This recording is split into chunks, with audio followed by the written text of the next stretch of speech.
തടഞ്ഞു കിട്ടിയ പണം ഉടമയ്ക്ക് തിരികെ നൽകി മാതൃകയായി ആലുവയിലെ ഒരു ഓട്ടോ ഡ്രൈവർ.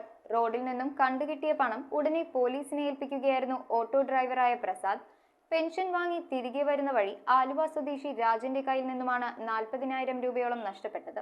40,000 രൂപയാണ് ആലുവയിലെ ഓട്ടോ ഡ്രൈവറായ പ്രസാദിന് റോഡിൽ നിന്നും കണ്ടുകിട്ടിയത്. ഉടൻ തന്നെ ആ പണം അദ്ദേഹം പോലീസിനെ ഏൽപ്പിച്ചു.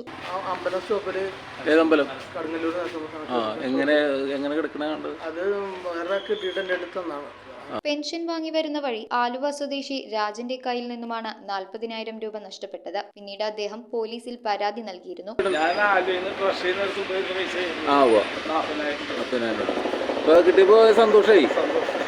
ഓട്ടോ ഡ്രൈവർ പ്രസാദ്, സുഹൃത്തുക്കളായ ബിനു, ശ്രീജിത്ത് തുടങ്ങിയവർ ചേർന്നാണ് ബിനാനിപുരം പോലീസ് സ്റ്റേഷനിലെത്തി പ്രിൻസിപ്പൽ SI അബ്ദുൽ ഖനി, ജനമൈത്രി പോലീസ് PG ഹരി എന്നിവരുടെ സാന്നിധ്യത്തിൽ ഉടമയ്ക്ക് പണം കൈമാറിയത്.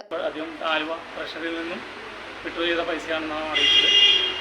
നമ്മൾ ട്രഷറി ഓഫീസറെ വിളിച്ചു ചോദിച്ചപ്പോൾ അവിടെ നിന്ന് ഇങ്ങനെ 40,000 രൂപ രാജൻ എന്ന് പറഞ്ഞ ചേട്ടൻ വിഡ്രോ ചെയ്തു എന്ന് പോലും ട്രഷറി ഓഫീസറും ആലുവ ട്രഷറി ഓഫീസറും പറഞ്ഞു. അതിനോട് ബോധ്യമായി ഈ ഇവിടെ കൊണ്ടുവന്ന് ഏൽപ്പിച്ച പ്രസാദ് ഉൾപ്പെടെയുള്ള ഓട്ടോക്കാരി സുഹൃത്തുക്കളെ വിളിച്ചു വരുത്തി പ്രിൻസിപ്പൽ SI സാന്നിധ്യത്തിൽ രാജ്യം നഷ്ടപ്പെട്ട പണം ഇതിലേക്ക് തിരിച്ചെത്തിച്ചു. News bureau, Aluva. KMM College of Arts and Sciences BCom Finance and Taxation, BBA, MCom Finance and Taxation എന്നീ ബിരുദ കോഴ്സുകളിലേക്കുള്ള പ്രവേശനം ആരംഭിച്ചിരിക്കുന്നു. +2 എല്ലാ വിഷയങ്ങൾക്കും A+ നേടിയ വിദ്യാർത്ഥികൾക്ക് യാതൊരു ഫീസുമില്ലാതെ സൗജന്യമായി പഠിക്കാം. ആഡ് ഓൺ കോഴ്സുകളും KMM College of Arts and Science.